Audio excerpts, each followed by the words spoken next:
Welcome into the Inside Scoop. Today we have another live transfer portal show. Tons of intel coming. Also, there's a lot of news breaking as we speak. I'm glad we're doing this show live. Just as we were prepping for the show, Cam Coleman. Did you guys see the big news? Cam Coleman, the number one wide receiver in the portal, just made a commitment to the Texas Longhorns. The Horns. We're going to talk Texas. We're going to have a whole Texas segment here. But the Horns also had a big running back flip. They flipped Hollywood Smothers from Alabama. Now, the Alabama era might be a forgettable one when it comes to Hollywood Smothers. He was only there for about a week or two before flipping that commitment today to Texas. So we're going to talk all about it. We have Justin Wells of Inside Texas. He's going to be on the show. But there's a few other things that went down this weekend. Let's start with one of the major developments at the quarterback position. Dylan Raiola made his first visit, and it was to Eugene, Oregon. Yes, Dylan Raiola could end up being an Oregon Duck one way or another, because we know this gets a little complicated. Dante Moore, is he going to stay? Is he going to go? If he stays, is Dylan Raiola willing to redshirt a year, sit a year, and wait for his turn? Or does Dante Moore go and Dylan Raiola just steps in and competes for the starting job? We'll see. But Raiola on campus at Oregon. I talked to Max Torres of scoopduck.com. He told me that there is a ton of confidence in Oregon landing Dylan Raiola. Now, it's not done. We'll see what happens. It's only his first visit. We'll see if he takes more. But for now, it looks like Dylan Raiola could end up at Oregon. What do you guys think of that? Is that a good fit? Is that a good move for his second program? He was at Nebraska, now potentially Oregon. What do you guys think of it? Let me know. Also, LSU trending for a quarterback, and it is not Sam Leavitt. LSU is trending for Landon Clark. He's from Elon, and he wraps up his visit today in the Bayou. Now, yes, Sam Leavitt visited this past week. Lane Kiffin went to go meet him in Knoxville before getting on a plane to Miami on Friday night. So Sam Leavitt still taking visits. We're going to talk about that. But Steve Wiltfong is reporting that Landon Clark seems like it is trending in LSU's direction, and they could end up taking two quarterbacks. Now, flipping to the other side of the ball. Penn State pass rusher Chaz Coleman picks Tennessee. In the beginning, it seemed like Ohio State or Tennessee. He took a great visit to LSU. We thought maybe LSU had a good shot at landing Chaz Coleman, but today Tennessee gets it done. They need a pass rusher. They get one of the best young pass rushers in America. He is going to be a volunteer.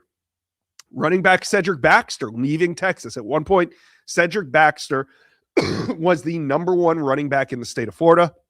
He made an early commitment to Florida State before flipping to Texas. He signed with Texas. He enrolled there. He played 2 seasons in Austin. But now Cedric Baxter is trending to Indiana. What a great fit that could be for the Hoosiers. He's a former 5-star, had some injuries at Texas, did get the ball, did get some experience at Texas, but now he's in the portal, and it seems like he's trending to Indiana.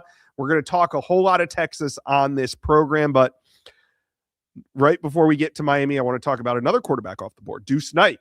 Deuce Knight committed to Ole Miss. That's a big one. He's from the state of Mississippi, originally committed to Notre Dame before flipping to Auburn, spent a year on the Plains, enters the transfer portal. Now he's heading home. He's going to Ole Miss. Deuce Knight. We'll be talking with Ben Garrett of OM Spirit here in a minute. But guys, it's a big weekend. Make sure you hit subscribe. Do me a favor and hit subscribe to the Rivals Recruits channel. Nobody's doing it like we do it here on the Rivals Recruits channel, covering all things high school, all things transfer portal. We have a lot of fun on this channel, so I want you guys to be a part of it and hit subscribe. All right, we're going to get into the show. We're going to start with Miami, but we're going to go to Texas, Ole Miss, Florida, Michigan, Ohio State, and Alabama. It's a loaded show. Let's bring on Gary Furman of Kane Sport.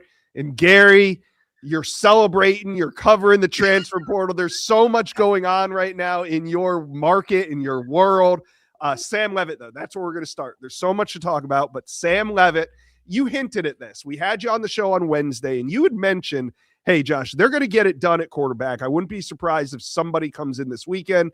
Sure enough, on Friday night, Sam Leavitt makes the trip to Coral Gables. He didn't leave with the commitment. He hasn't committed anywhere yet. What are you hearing? Well, we were hearing a lot of positive buzz yesterday, and kind of expected a commitment before he left this morning, but apparently he has now left Miami without committing and is just assessing his landscape. And it's interesting that LSU obviously trending for Landon Clark, because if he doesn't go to Miami, it's kind of suggested that he would go to LSU. Well, what if he doesn't pick either one of them? I mean, right now, he's a guy holding all the cards. And so we were kind of surprised that he left without committing because of the positive buzz we were hearing. But it's kind of also, in all honesty, from our perspective, been a little all over the place. I think that some people thought Miami would not make a move for Sam Leavitt. They, have quarterbacks on the roster right now that are preparing for the national championship game. And I guess at some point that kind of changed, and they brought him in for a visit. And I'm sure that visit involves some, medical examinations and things, just to see exactly what they're dealing with. If you're talking about investing $4.5 million in a quarterback, you want to make sure everything checks out. But so we don't know what the reason was that he left town without making a decision. But as of right this minute, we do not believe he has made one yet. Yeah, it almost sounds like you expected him to make a decision. Were you hearing heading into this that Miami was going to be able to close? There was a lot of positivity that we were hearing yesterday. Yes. And I think that it seemed to be headed in the right direction. If it doesn't get consummated, it's not the greatest, scenario, in all honesty, for Miami, having gone down this path with him, and if they end up not getting him. But we'll see what happens. I don't want to jump to too many conclusions here right now because it is so wide open. Yeah, and he did make a visit to LSU, then he went to Tennessee, then Lane Kiffin followed him to Knoxville and met with him there. He didn't commit to Lane, so I mean, maybe this was a scenario where he knew he wasn't going to make any decisions until he got home. I know with transfers it's a little different. We do normally see them make a decision, but he's made a couple visits, no decision yet. But there have been some decisions. Josh, right now he's the universally considered number one guy in the portal, and that gives him all the leverage in the world. And you got Lane Kiffin flying into Knoxville to try to get the commitment. He comes down to Miami, leaves without a commitment. So right now, Sam Leavitt's playing I'm the boss with everybody, and it's just going to be interesting to see where it goes from here, because as we have seen, LSU moved on and is recruiting another quarterback, and so now do they take two if Leavitt wants to go to LSU? Right. I haven't heard anybody say they think Tennessee's going to win, so I don't know. We'll see. Yeah, and we've seen Lane stack some quarterbacks on his roster before, but it's a different day and age now with the transfer portal, but we'll see what happens there. Miami did land a couple commitments. They announced them after the playoff game. Who were they, and what type of commits were these? Are these starting transfers? Are they going to come in and add depth? What's going on here? All right. Well, basically they've been holding these commits the whole week. They were kids. The first two were visited last weekend, and so that was good for Miami. They brought in two kids. They got commitments from both. The first one is Darius Jacobs. He is a wide receiver from South Carolina. And I really, really like this one, Josh, because Miami's in the national title game. But the one thing that they have really lacked this year is a home run hitting receiver. And, other than obviously Malachi Toney, but Malachi Toney's a slot guy. So it's a little bit of a different type of big play,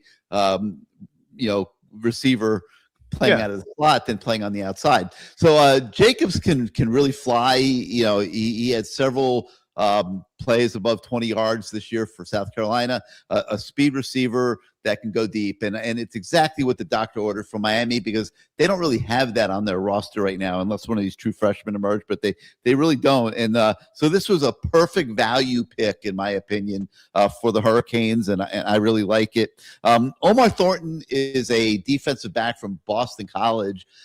He could play nickel. He can play safety. Miami's losing some guys at that position. So he's a guy that can come in and compete with what they have on the roster and provide depth in the secondary. So it's a solid pickup. It's not, stop the presses, oh my God, but just another solid value pickup there for Miami. And then today, they picked up a commitment from Cam Vaughn. Very similar classification, in my opinion, to Thornton. Just solid football player, can come in, fit right into the position group. And, you see how he develops. If you think back to a year ago when Miami signed Keelan Marion, it was a very similar type of signing. Nobody really thought it was that big of a deal. He was a kick returner, one of the best in the country at returning kicks. But in today's college football, you don't really get to return a lot of kicks. But he came in and worked at his game at receiver.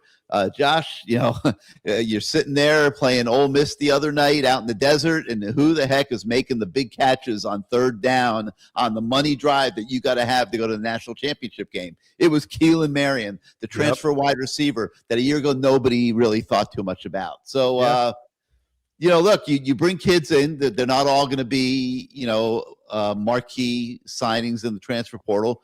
But you bring guys in that you feel like you can work with and develop and get reasonable productivity out of, and I think that's what Miami's doing right now.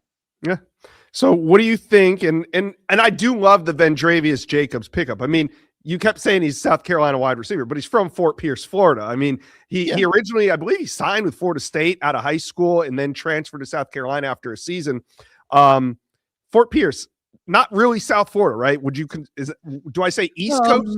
It's a little shade north of what I would consider South Florida. It's up in the Treasure Coast area above Palm Beach. It's kind of coming back home. This is his family it's about a 2.5 hour drive up the state. But yeah, I like the pickup a lot. This is the one I really like because he's going to be an impact player. He could be an impact player. He's exactly what they've been missing this year. Yes. Right. All right. So that being said, the portal closes in 5-6 days, something like that. January 15th, 4 or 5 days. What does Miami need to do before the portal closes? Yeah, they've got a couple guys that we feel they're doing really well with. We just haven't heard of a commitment as of yet. One is the offensive tackle from South Carolina, Josiah Thompson. With Miami losing Maui Noah this year, and they don't know yet if they're going to lose Markel Bell on the other side. They could, really need a tackle that has college football playing experience. They can come in and play. And, so he's a guy that we're watching really closely. We're also keeping an eye on an edge out of Tennessee, Caleb Herring. We spoke to him yesterday. Things were going really, really well. We're expecting a potential commitment there. He seemed really happy, but again, hasn't come through yet with a commitment. We'll see, but we feel pretty good about that one. There's an interesting story. A Pierce Sperling kid out of Georgia. He was a tight end that came out of high school and was really one of the better tight ends in the country, and had a medical issue that inspired him at the time to retire from football. Well, now he's got the itch again. He's looking to get back in the game. He's got medical clearance, and he visited Miami this weekend. And if everything checks out there, okay, on the medical side, we like what we're seeing on the football side, and we think there's a great chance for Miami to get him as well here in the coming days. And we're also watching kickers. Jack Olson is a kicker that's on his official visit today. He's from Northwestern, had a really good year at Northwestern. So we're keeping an eye on him, as well as any other kickers that might be in the transfer portal. We think Miami will try to sign at least one, if not two kickers here in the coming days. All right. Exciting times, Miami fans. How you guys feeling? How you feeling about the season? How you feeling about the portal? Who do you think is going to be the next Miami quarterback? Put it in the comments section below. Gary Furman, Kane Sport, you guys are doing a heck of a job. Appreciate you dropping by today on the Inside Scoop. Anytime, Josh. Thank you. Yeah, appreciate you. All right. Let's keep this thing rolling. We go from one hot team to another. Let's talk Texas Longhorns. Right now, maybe nobody hotter in the transfer portal. And let's bring in Justin Wells of Inside Texas. Justin, I'm certain Texas fans were patiently awaiting this, right? They were being very patient with the way Texas was attacking the transfer portal. Sure. That sounds good. But we know that's not reality. No, that's not reality. But now that Cam Coleman's on board. Hollywood Smothers is on board. I mean, this was coming, right, Justin? There were so many comments on these videos whenever we would talk Texas, like, oh, they don't know what they're doing. They don't have a plan. Their only guys are leaving. Well, Justin, this was the plan, wasn't it? This was the plan. There's a lot of plans I can tell you about. I can tell you Texas isn't done. There's still a handful of other guys that they feel really good about, but this is the one that moves the needle. This is the one when at the end of the Citrus Bowl, when they come and Arch Manning is talking to the guys, he's like, hey, we could use another receiver.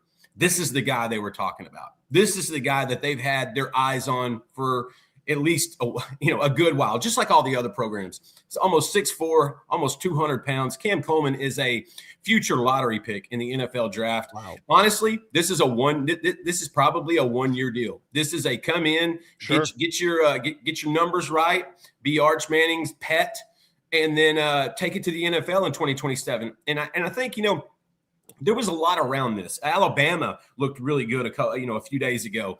Texas A&M felt confident. Texas Tech offered a couple oil leases. But at the end of the day, Cam Coleman, I know the money was important, but I got to be honestly, if you talk to the sources close to that recruitment, it was who was going to be throwing him the ball. I think they felt like he just had a bad deal in Auburn with some inconsistent passing. And if there was one quarterback that you would want to join in a season for 2026, I think you would be hard pressed to pick anyone other than Arch Manning. Man, that's awesome. So now Ryan Wingo wasn't a true number one for Texas, but what will his role now be with Cam Coleman? I mean, do you think that he's still going to remain on this roster? Oh, yeah. They'll play on opposite sides of each other. And then you're going to have Emmett Mosley. You're going to have Dalen McCutcheon. You're going to have Khalil Lockett. You're going to have a handful of other guys that are going to be able to play inside and out. And so what this does is just basically tells the defenses, pick your poison. Who do you want and who do you not want? Who do you want to cover and who do you want to leave one-on-one? And we've seen, look, Cam Coleman is more of a vertical threat.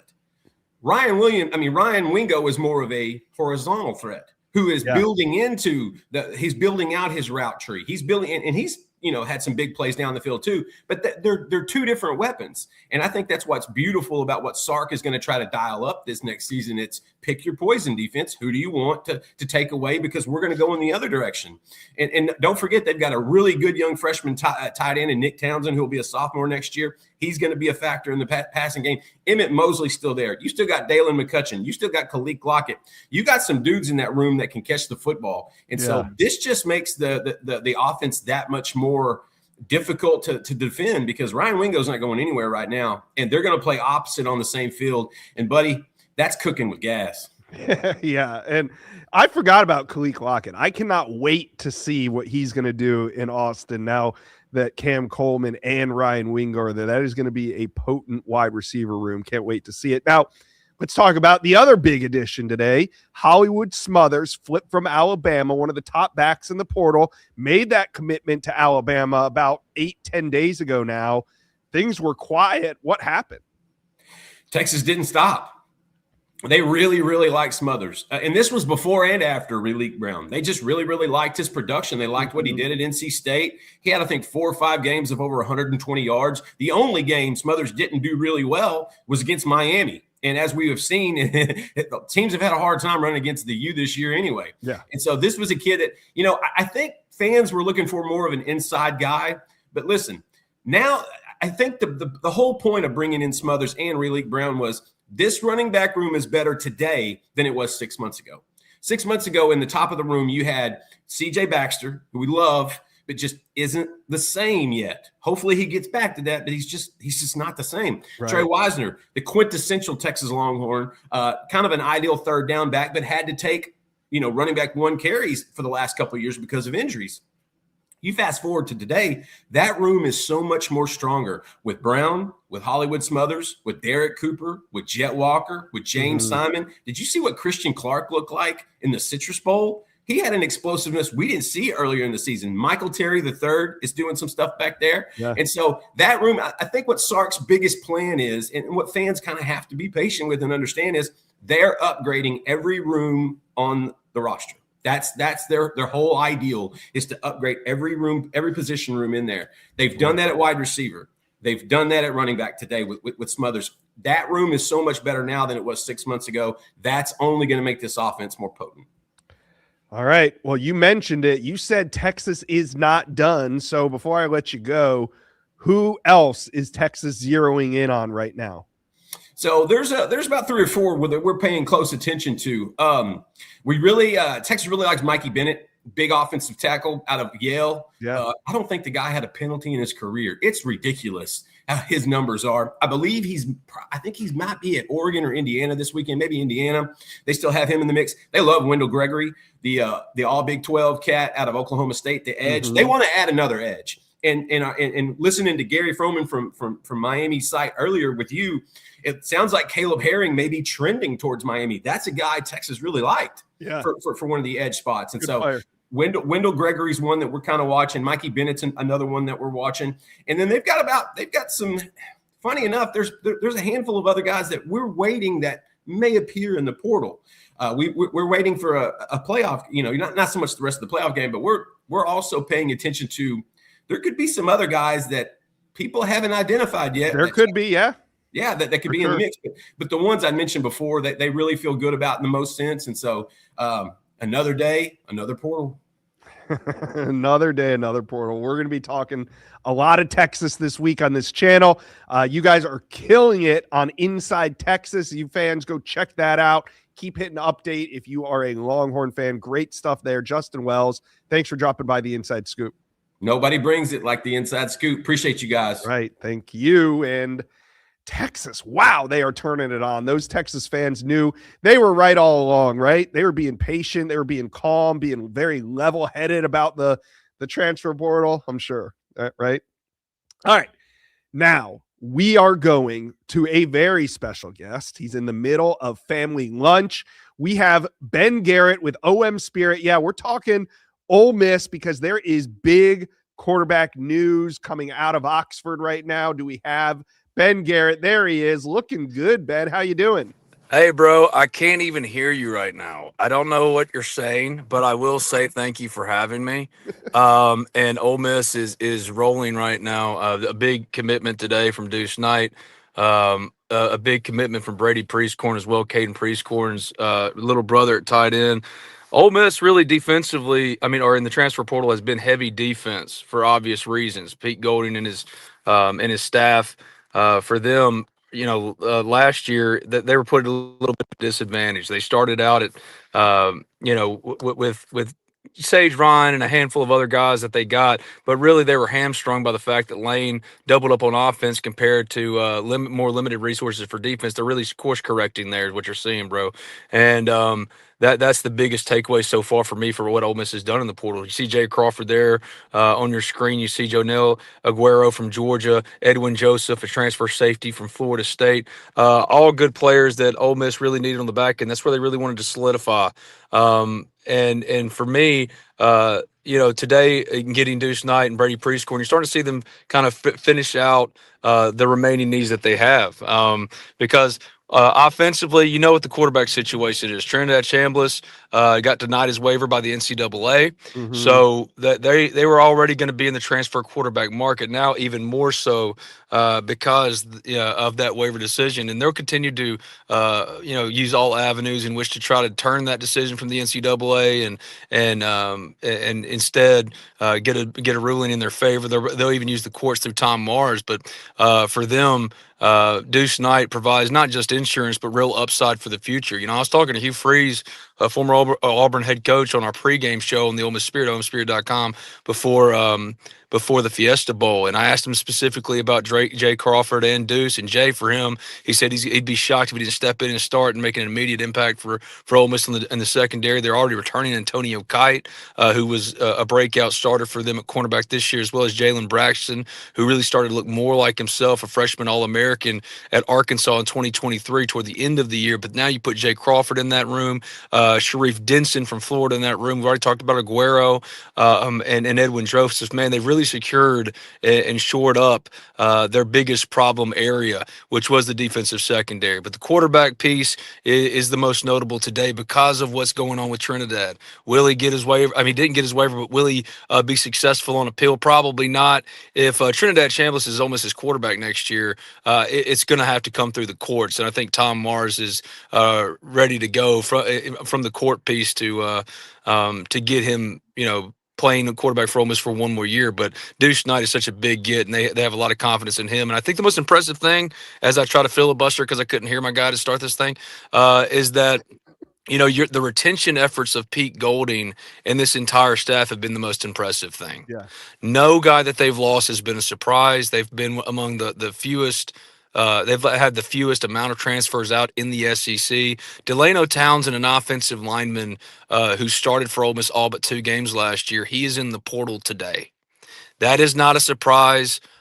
Mainly because they've portaled over him in many ways. Carius Kern from LSU, they love him. They think he's an interior offensive lineman that's going to start. They're bringing back Bryson Sanders. They're bringing back Patrick Kudus. They got to replace both tackles, but they're really high on Devin Harper on the at right tackle. They think left tackle, they can. They're really still searching there. I think Tyler Miller, who just transferred from LSU, originally from Laurel, could be a potential addition for them as well. So they're not done either. But the retention efforts are really what have put Ole Miss on such solid footing, I think, and allowed them, to really now be picky or be a little choosier for offensive players because they got the main stuff done on the defensive side. But as you text me, as far as DJ Lagway, he's supposed to visit this weekend. I think ideally you bring in Deuce and DJ Lagway and allow them to compete with each other. DJ is more of a one and done kind of guy if he has the year he's supposed to. Deuce is more of an upside play. But I know that if Ole Miss goes into next season with Deuce Knight as starting quarterback, they have a lot of confidence and faith in him. This is a former 5-star prospect, top prospect in Mississippi. Almost got him out of high school. Yeah. Especially with a late push and Caleb Cunningham and them. So, I think that they want to get one more quarterback. DJ Lagway is a part of that. And certainly they would love to pair those two together. But what they're finishing out now is a tackle for sure on the offensive line. They need more receivers. Winnie Watkins getting into the portal wasn't a surprise. Everybody and their mother is kind of an unknown secret. Knew he was going to follow Lane to LSU. Yeah. But it's still a loss. Caden Lee has not re-upped as we're talking here. Maybe he did. They've been working on him for a little while, but Georgia's been really going after him hard. Other schools really going after him hard in the portal. So there is a need at wide receiver. Deshaun Stribling, who was so good for them, 1-year transfer from Oklahoma State. He's out of eligibility. Harrison Wallace, same thing. They believe Caleb Cunningham's coming back, and he'll be a big part of what they do next year. Caleb Cunningham and Deuce Knight have a really good relationship dating back to recruiting as the 2 top in-state prospects for their class. So they need wide receivers. They need another tackle, more offensive linemen. But really, they checked their major boxes that they absolutely had to check, which were to start the defensive secondary, addressing a little bit at the second level with the Baylor linebacker. I think going to be an absolute stud for them, shoring up some depth at defensive tackle, retaining their edge guys, including Princewell, and then on offense, man, getting another tight end in the room with Brady Priestcorn, who can help out with Luke Haas and Caleb Odom, filling out that offensive line. But man, you got to get a receiver, and you had to get a trigger man. And Deuce Knight's a big addition today for Ole Miss. All right. Ben Garrett, OM Spirit. These guys are absolutely killing it. And Ben couldn't hear me that whole time. He just filibustered. I was texting him on what I wanted him to talk about, and he was doing it. That was only Ben Garrett could pull that off. Great job, Ben. OM Spirit. You guys go check it out. They do a heck of a job, and there's a ton of news in the Ole Miss market. Actually, in all honesty, Ole Miss is killing it in the portal. I mean, I know he talked about some guys that are leaving, but everybody has guys that are leaving. But look at that secondary class that they put together. Look at some of bringing in a Deuce Knight. Ole Miss, without Lane Kiffin, still may be portal kings. We'll continue to talk Ole Miss. We'll have Ben back on. Maybe next time we have Ben on, we'll have a conversation like where I talk. But that was great. Thank you, Ben Garrett. Only you could have pulled that off. God is good. All right. Let's bring in Corey Bender, Gators Online. We got to talk a little UF recruiting in transfer portal. The Gators are killing it, Corey. Catch us up. with the latest additions in the portal for John Summerall and his staff. Yeah, no, absolutely, Josh. I think the biggest one, too, we can talk about is Eric Singleton, obviously a transfer from Auburn. I mean, he's a guy that had over 500, close to 600 yards receiving last year. Florida already, they signed Mika Mays out of Wake Forest. They obviously signed, a few other guys, too. Dallas Wilson, Vernell Brown, they're coming back. Yeah, Billy Stockton from Georgia Tech. So Florida really retooled that wide receiver room after losing a few guys, but you definitely can say they upgraded. And on paper, you can really make an argument that might be the most talented wide receiver group on paper in the SEC, maybe across the country too. Obviously, there's a lot of potential in there, but I think obviously he's the biggest name that you kind of have to talk about now. I think too, when it comes to the portal, some of their biggest wins were bringing back a few guys. You have Jaden Baugh, who obviously is coming back. I think that was a home run for Florida, getting him back in the fold, over 1,000 yards last year. So you get him, and you obviously get a few guys like Evan Pryor in the portal. You get another top running back to kind of join him. So I think overall, I mean, Florida from top to bottom, they've really kind of addressed most of their needs. From what I'm told, they have about 3 or 4 more spots open that they want to address. But I think overall, when you look at it, I think it's been a job well done by the staff. Yeah. And we also got to give them credit for what they were able to hold on to. Jaden Woods and Baugh, unbelievable to bring them 2 back into the fold. Is this one of the best Gator wide receiver rooms you've seen in a while? No, absolutely, Josh. I think overall, too, I mean, just from the amount of money that, like a Vernell Brown or Dallas Wilson, what they're commanding just to get them back in the fold. Dallas Wilson, I mean, he was pursued by schools like Texas A&M. A lot of big schools wanted him. So for Florida to get him back, I think Vernell Brown produced more as a freshman. But, obviously Dallas Wilson battled injuries. But I think long-term, I think Dallas Wilson probably has the most upside at 6'3". I mean, you saw him in the Texas game last year. I mean, he was a star in the making. That was his coming out party. But obviously, when you look at the whole entire thing, Eric Singleton, I mean, he's very proven as a wide receiver coming from Auburn. So just him with Vernell and Dallas Wilson, that makes it a very effective room. But, if you even look too, Josh, as well, when you look at like Mika Mays, he's a guy that they got from Wake Forest. He's about 6'4". You have a lot of different size, explosiveness, fluidity, a lot of guys that can play off one another. So I think overall, going into 2026 season, I think you definitely have to be stoked about the additions that Florida did, and obviously just retaining some of their top names. It's been a really busy portal window. How many more can Florida fit? I think right now, I mean, so Tony Livingston, he's a tight end at Florida. He went in the portal today. So what we're told that Florida might want to take a 3rd transfer tight end. So they got Luke Harpring from Georgia Tech, the Buster Faulkner connection with him being the OC coming to Florida. Florida, obviously, they got a lot of Georgia Tech guys. They got a lot of staff members from there, but they also got a few additions. So Luke Harpring at tight end. You get Lakota Dupree from James Madison. So you have 2 decent quality tight ends you can come and bring in. Lakota Dupree is more the senior, the guy you can bring in that kind of establish the culture. But now I think overall, when you look at Florida, they could take a 3rd tight end. I think overall, probably 3 to 4 more guys they'll probably bring in, maybe 5. And Josh, you mentioned Jaden Woods earlier. I know getting him back at edge. I mean, he was tied for a team high in lead in sacks last year. Florida needs, they definitely need help with more pass rushers. So I think another guy we're keeping tabs on is Jordan Norman. He's a guy from Tulane, an edge player. Mm-hmm. Obviously, you have the John Summerall connection. He had 6 sacks last year. We put an intel piece out earlier today. So like right now, Tennessee, South Carolina, Florida, Colorado, those are the main schools being mentioned. He's wrapping up a Tennessee OV today. Spoke with his dad. He said decision could be coming as early as Monday. As of right now, I mean, it's been a pretty quiet recruitment, but we have heard that Tennessee is sitting in a good spot right now for him. But if Florida can add a guy like that, at 6'4", 245 pounds, 6 sacks, that familiarity with the type of style of defense that John Summerall runs, I think getting him back with Jaden Woods would provide a nice tandem on the edge. KJ Ford comes in, the 4-star signing out of Texas. But as we all know, expectations are kind of limited for true freshmen. But I think if you can get Norman from Tulane, I think that would kind of bolster that pass rush for next season. Man, it has been busy for John Summerall and the staff since he quit his other job and started only working one. Yeah. They also had a big weekend. We're not going to get into all the details, but they had a big junior day on campus this weekend, didn't they? Yeah, absolutely. I mean, you get Caden Henderson from Tampa Jesuit. He got to come in. He's one of the top linebackers in the country. So former teammate Will Griffin, the quarterback signing. So there's a little bit of connection with him. Overall, Trinard Roberts, I think he's the one really to highlight too. I mean, he's one of the top running backs in the Southeast, especially in the state of Florida. We spoke with him during Under Armour week, and he said, hey, I was going to commit to Florida in October.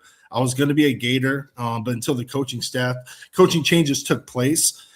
His mom lives about 5 to 10 minutes from Gainesville, so getting him back on campus, that was a really big thing for Florida too. So you had a lot of familiar names, a lot of four-star guys that they were able to get on campus. And I just think right now, when you look at Florida, I think the way they have it down, I mean, they're almost done with the portal. On the 24th, they're going to have another big junior day. That'll probably be their biggest one when they bring in a lot of other names, especially when the portal closes. So they'll have a lot more time to spend with these kids. Yeah. But I think the way they did it, they on the first weekend of the for the portal, they brought in a load of kids.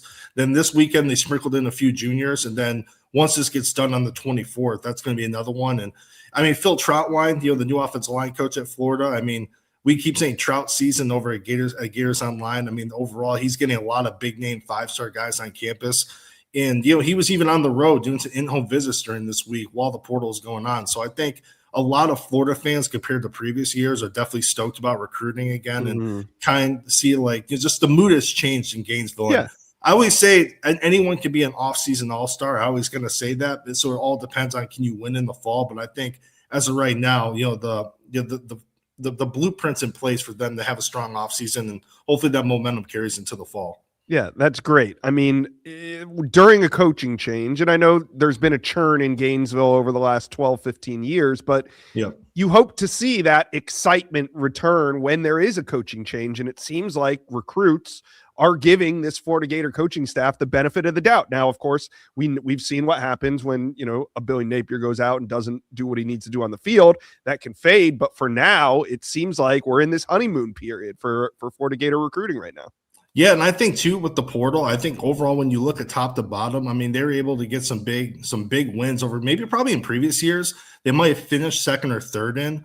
We know with NIL and revenue sharing, a lot of these kids have been very well taken care of, and they got a defensive lineman out of Jacksonville State who they paid nearly $1 million. I mean, like in the high 6 figures for. Those are reported numbers. And A&M got a visit after Florida. Usually when a kid leaves campus and goes to another school, it's hard to kind of win that battle. But Florida was able to make that happen. I think overall, quarterback is maybe the only position we're kind of looking at. Aaron Philo, they got him from Georgia Tech, who is very well thought of, came more with Buster Faulkner from Georgia Tech, set a few state passing records in the state of Georgia as well during high school. But we'll see overall. Tramel Jones, he's coming back to Florida. So I think that's the one position where it's kind of going into the spring. I think, quarterback's always a discussion, but going into this spring, it's going to be a pretty wide open job. And I think with Tramel Jones and Aaron Philo, it should shape up as a nice little battle. And even Will Griffin, I mean, I don't expect him to be a true factor in year one. I mean, never say never. He had a really, really strong senior year, but I think, quarterback's going to be the one position where there's still a little bit of uncertainty. All right. Well, it is going to be an exciting offseason in Gainesville. That's why we are covering the Gators all offseason long. Make sure you guys are subscribed to this here Rivals Recruits channel. Corey Bender, Gators Online, you guys do a great job. I've been updating the site all weekend long. Thanks for dropping by the Inside Scoop. Yep. Thanks, Josh. All right. Now, we're going to talk Michigan. And Michigan we talked all offseason about how Michigan needs elite wide receivers. Well, they might be addressing that in the portal. A couple former 5-stars on campus this weekend. Let's bring in EJ Holland from the Wolverine. He had a great piece up on the front page, an insider on all things Michigan transfer portal. I just got done reading it. EJ, let's start with the fun stuff. The 5-star the former 5-star wide receivers on campus. They had Jamie French on campus. Did Porter make it in as well? No, he did not make it in, Josh. I think right now it's going to be, Michigan's more focused on Jamie French, if you want to talk about him. Yeah, let's talk Jamie French. He is leaving Texas. Originally, I thought Florida State and Florida might get him back on campus first, but he shows up at Michigan. What does it all mean? Yeah, look, I mean, Michigan needs help in the wide receiver room. And when we talked, when the first portal opened, I said the biggest thing they need to do here is retain Andrew Marsh. I'm not sure if they're going to spend for a Cam Coleman type. It looks like they're close to finalizing things with Andrew Marsh, and they really love Jamie French. And that's the guy they've been focused on. There was a little bit of buzz on Quincy Porter when he entered the portal, but I think Michigan is full steam ahead with Jamie French. He's currently on campus. He's wrapping up his official visit. It's interesting because Michigan was basically a non-factor for French as a recruit. They weren't in his final group. They didn't get him to campus, but they really identified him as a guy that they liked. And I said on that initial show, Josh, again, I don't think they're going to pay for a Cam Coleman, but they're certainly investing resources into Jamie French. And I think that right now Michigan is trending as the team to beat. You still have a couple of other schools lurking in the background like Florida. But I think right now, again, Michigan is the team to beat here. They'd love to add him, and they'd love to add J.J. Buchanan, Utah wide receiver, tight end hybrid, who visited earlier in the week. Obviously would be another guy who would follow Kyle Whittingham and his staff. So if you can get Jamie French and J.J. Buchanan and finalize things with Andrew Marsh, I think that's an upgrade in the wide receiver room. I mean, you have to get Bryce Underwood weapons, so Michigan trying hard to do that. Yeah, and look, they're making some moves here. Do you think that you're zeroing in on anybody else at wide receiver, tight end before we shift over to the defensive side of the ball? I think those are the two big names. I think they would love to have Jamie French and J.J. Buchanan, and everything else is gravy. And I think they want to close with those guys now. I have a prediction in for J.J. Buchanan. I think that one could happen, quickly from touching base with his agent. He still has no other visits set, and Michigan did a great job on his OV. And with Jamie French, like I said, they don't want to let him leave campus and have him go into the dead period and think about things and maybe head to another school after the dead period. So they'd like to wrap these two up pretty quickly. Okay. Well, what else do you think Michigan must address in the portal? Because there's only, 4 or 5 days remaining. Linebacker, Josh. They have to get a linebacker. Earlier in the week, it looked like Michigan was going to be the team to beat for Rasheem Biles, the number one linebacker in the portal out of Pitt. Well, he visited Michigan. He had some good discussions. And then, me and Nakos both reported that Michigan was starting to trend there. And all of a sudden, the NIL discussions got bigger and bigger. And here comes Texas coming in with their NIL. You saw them land Cam Coleman today. They obviously landed Rasheem Biles as well. And so Texas was able to put together a really big NIL package there. I still think Michigan wants to spend at linebacker. They lost Cole Sullivan to Oklahoma. Jimmy Rolder could follow and no longer be on the roster next year. They haven't recruited the position well. It's time for Michigan to spend at linebacker. They have to do that. And so they have a big-time backer on campus right now, Kate Uluave, who also is under consideration from Texas. But, with Texas landing Biles, I think the door is wide open for Michigan to close here. He's familiar with the new staff.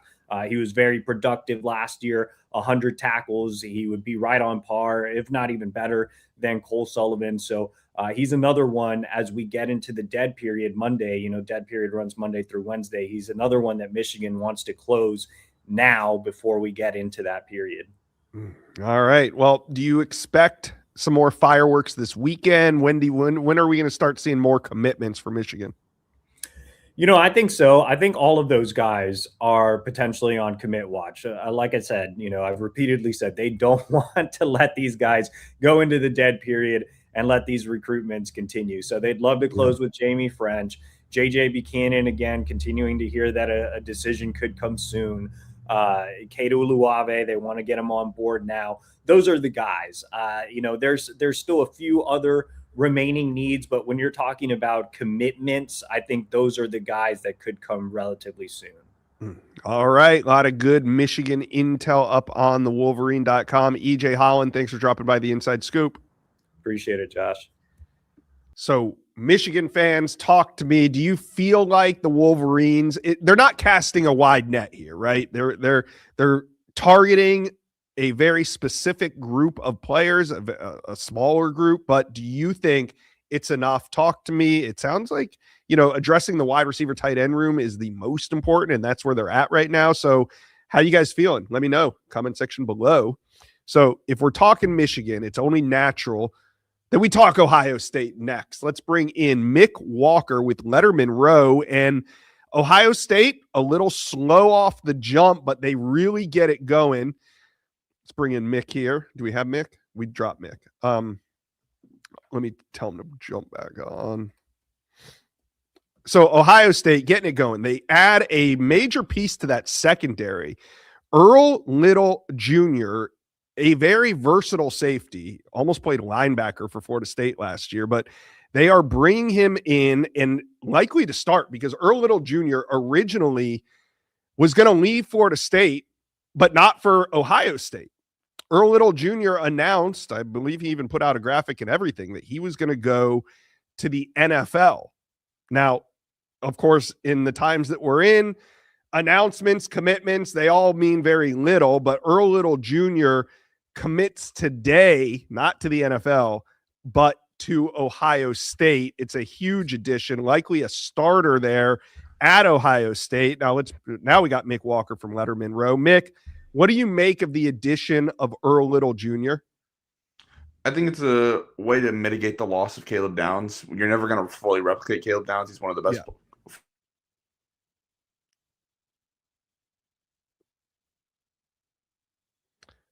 Losing Mick here. This Ohio State segment is not going as smoothly as I'd like it to go. He was talking about Earl Little Jr. there, and he's going to come in with defensive coordinator Matt Patricia and start. Like he said, Caleb Downs not returning. He's going to move on to the NFL. So Ohio State has an instant need there. All right. I think we got Mick back. Let's try this one more time. No, not yet. Okay. So Ohio State fans, you guys talk to me. What else is needed? I mean, we've had a couple transfers out of the secondary. Bryce West is leaving the program. Aaron Scott is leaving the program. Malik Hartford, Fahim Delaney also left the program. So Earl Little is a very important piece to this class. Next up, you got to think that Ohio State is going to hit the defensive line hard. Couple former 5-stars, James Smith and Quay Rusal from Alabama, are both on campus. We'll see. It sounds like those visits went really well. Ohio State going to need to add some beef in the middle. The Desir twins from Florida State could be a major option. So we'll see what happens. There's a couple moving parts here for Ohio State on that defensive line. We'll get Mick Walker back on here, but you guys talk to me. What else does Ohio State need when it comes to the portal? I mean, this is a great roster as it stands right now. Of course, they're gonna need some help in that secondary, but what else do they need? Do you think you need to add a wide receiver or two after losing a Quincy Porter, after losing a Mylan Graham? Does Ohio State need to go back in, or are these talented freshmen able to come in and fill a role? I think that is more likely than bringing in a transfer. Speaking of bringing in, let's get Mick Walker on here. Mick, is your mic hanging in there? Yeah, just Wi-Fi issues. I think I'm good now, but sorry about being on the phone, but I think we're good now. You're all good. So tell me about the addition of Earl Little and what he brings to the secondary. Yeah, I meant to mention it earlier, but again, you mitigate the loss of Caleb Downs as much as you can. You bring Earl Little Jr. in, and maybe he plays slot for you, maybe he plays safety. And I think the goal is to bring another safety in from the portal to kind of pair with Earl Little Jr., get Jalen McClain back, and kind of just figure out the best way to make this safety fit next year without Caleb Downs in it. And I think there's a solid plan to add some experience with Earl Little Jr. and another guy. So that's kind of the hope if you're Ohio State in the secondary. Is Coy Parrish still involved? Because I know we had you on a week ago and you said he was not, but I mean, he almost chose Ohio State out of high school. What, they don't need him? What's going on here? I just don't know whether it's his play this past season, financial wise, it does not seem like that's been one that Ohio State wants to get involved in. I know he's looked at Oregon, Texas Tech, some guys that are typically big spenders at the top of the transfer portal. Does not seem like a guy Ohio State wants to get back in on this time, though. Ohio State fans are in the chat right now, and they do not feel like Ohio State has been active enough. But I mean, I feel, one, the portal is not closed yet, so we don't even know if they're, what they're doing. But I feel like they have made some big additions. I feel like they're involved in a lot of players that could come in and contribute right away. Do you feel like Ohio State is doing enough in the portal right now? I think they've certainly been active. It's just the results have not been there yet. They've hosted plenty of guys. The Alabama duo, James Smith and Quay Rusal, were on campus earlier this week. They're still chipping away there. Francis Brew, the Pitt defensive line transfer, was on campus on Saturday. They're chipping away there. Mekhi Frazier, the Michigan State running back, who's kind of become a hot commodity in the transfer portal. He's been on campus. He was on campus this weekend. I think they're trying to find another guy to pair with Bo Jackson, who they were able to retain. So there's been plenty of guys, and they had a couple of backup quarterback options on campus. Again, they're working on maybe getting some safeties in the portal. I think there's a couple of guys that if they were to enter, on both sides of the ball, that they'd be quickly involved with. But I don't know how, like, when those guys could enter. That we've seen this a ton right now, where guys say they're going to enter and then they come back or whatever. So some of those things could change. But there's been plenty of visits. It's just about now landing commitments. Orlando is the first one, kind of recently. They'd had a little run this week. Orlando is the most recent one, and now the hope is to get, like I said, James Smith, Clay Rousseau in the fold and keep building from there. Yeah. Do they need an edge rusher? We saw Chaz Coleman select Tennessee today. Do you see them making another move on that front, or was it just Chaz Coleman? I think they did. Obviously, Clay Rousseau would fill a little bit of the edge, but I think if you're not going to get a guy the caliber of Chaz Coleman, you probably want to get another guy as well. So whether that's seeing if you can get in the Damon Wilson sweepstakes, they wanted Zaire West, who was from James Madison, committed to UCLA late Saturday night. That was another option. I don't know if maybe you circle back again. If there's more guys that enter the portal, then maybe you have some more options. But at this moment, I do think they would like one. I just don't know what names they are available yet that Ohio State's been recruiting. Yeah. All right. Now, it was also, I mean, they're mixing in 2027 recruiting right now. Did they have some guys on campus? Yeah, we talked on last time you and I spoke. We said Munshawn Sales would be up on Saturday. Turns out he did make the trip up, and then Jameer Brown, the 5-star Ohio State wide receiver commit from Heber Heights Wayne, made the trip to Columbus. And Eric McFarland, the recently former 2028 5-star prospect, reclassified up to 2027, and he was all there. Big trio of those guys up with Cortez Hankton, the new wide receivers coach, just spending time with him, getting to know him and kind of establishing that relationship. Also a good connect point with Ryan Day, who's kind of been leading the charge with wide receiver recruiting with Brian Hartline out the building right now. And now that you have Cortez Hankton, it's just a familiarization process with those guys, and it looks like that went well on Saturday. Yeah. How important was it? I mean, to get Jameer Brown on campus, how are these new 5-star wide receivers taking this new wide receiver hire? Has it been going well? Yeah, it seems like whether it's the football aspect, the relationship aspect, all the initial phases of Cortez Hankton's hire has gone pretty swimmingly so far. And obviously, if we're talking about past Ohio State, the goal would to be get Jameer Brown and enter McFarland and Munshawn Sales. I don't know if that's that's a possibility now in this NIL era, but I think it's kind of indicative. Hey, we want to retain Jameer Brown, and we need to get at least probably one of these guys to pair with him, whether it's Eric McFarland or Munshawn Sales. And that's why on a weekend where mostly it was transfer visitors and coaches kind of building the board for where they're going to travel in the coming weeks, Cortez Hankton still got those 3 guys up on campus to build a relationship. Any chance to potentially get Quincy Porter back? I mean, we've seen other guys hit the portal and come back. I mean, these Ohio State wide receivers leaving because Brian Hartline left. I mean, if they get a chance to meet Cortez Hankton and kind of be around the new coach, could we see them come back, or do you think Ohio State's moving in a different direction? Yeah, with Quincy Porter, I don't really think it was a thing of Brian Hartline or Cortez Hankton or anything along those lines. I think largely this was a situation where Quincy Porter came in asking for a certain number to be paid next year, and Ohio State was very far apart on what Quincy Porter wanted to get paid. So they said, we'll go our separate ways, and I think Quincy Porter's now looking to get that number from wherever that may be, whether it's Kentucky or Michigan or Washington or any of these number of schools that are available to are looking for wide receivers.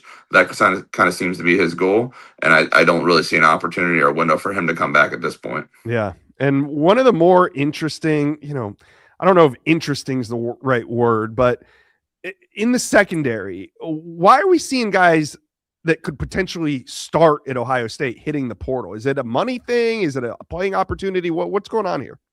Yeah, with Bryce West, Aaron Scott, the cornerbacks, I think that was largely opportunity and money as well. Like, I think Bryce West got paid handsomely to go to Wisconsin, but also it's an opportunity for him to start for sure next year. Like, when you get in these portal and you get an opportunity to visit Wisconsin or these other schools, they can pretty clearly promise you a role. I don't think that anything was going to be promised at Ohio State. So when you combine that with the raise and that he was going to receive NIL, that makes sense. Same thing with Aaron Scott along those lines.